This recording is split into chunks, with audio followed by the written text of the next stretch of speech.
హే ఇవాళ నేనైతే కేక్ చేశాను. ఈ కేక్లో అస్సలు మైదా కానీ బెల్లం చక్కెర ఏమీ యూస్ చేయలేదు.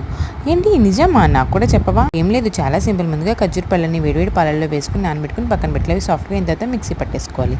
ఆ తర్వాత దాంట్లో సరిపడా ఆయిల్, అంటే కప్ తీసుకుంటే హాఫ్ కప్కి ఆయిల్ అండ్ ఇది కలుపుకుని కూడా పక్కన పెట్టుకోవాలి. నెక్స్ట్ దీంట్లోకి కప్ గోధుమ పిండి అండ్ కప్ రాగి పిండి అండ్ దీంట్లోకి baking powder, baking soda and సాల్ట్ని కూడా యాడ్ చేసుకుని బాగా మిక్స్ చేసుకున్న తర్వాత ఈ రెండింటిని అయితే చక్కగా కలిపేసుకోవాలి. ఇంకా అడిషనల్గా మనం ఇక్కడ షుగర్ కానీ ఏమీ వేయట్లేదు, ఎందుకంటే డేట్ స్వీట్నెస్ దీనికి చక్కగా వచ్చేసింది. నెక్స్ట్ దీనికి మనం ఒక టిన్ తీసుకుని కేక్ టిన్, దానికి బటర్ని గ్రీస్ చేసుకుని బటర్ పేపర్ని కూడా యాడ్ చేసుకుని చక్కగా ఇలా మనం కలుపుకున్న పిండిని వేసుకుని చక్కగా బీట్ చేసుకోవాలి. బబుల్స్ అలాంటివి ఏమన్నా పోతాను. నెక్స్ట్ దీనిపైన వాల్నట్స్ని కూడా డెకరేట్ చేసుకుని చక్కగా ఓవెన్లో బేక్ చేసుకుంటే ఎంతో సింపుల్గా అయిపోయి డేట్స్ వాల్నట్ కేక్ అయితే రెడీ అయిపోతుంది. ఈ కేక్ చాలా అంటే చాలా సింపుల్, చాలా ఈజీ కూడా, టేస్ట్ అయితే చాలా బాగుంటుంది. పిల్లలు డేట్స్ అవి తినని వాళ్ళు చక్కగా హెల్దీ వెర్షన్లో అయితే ఈ కేక్ని చేయొచ్చు. ఇంకెందుకు ఆలస్యం, ఛానల్ని తప్పకుండా అయితే సబ్స్క్రైబ్ చేసుకో.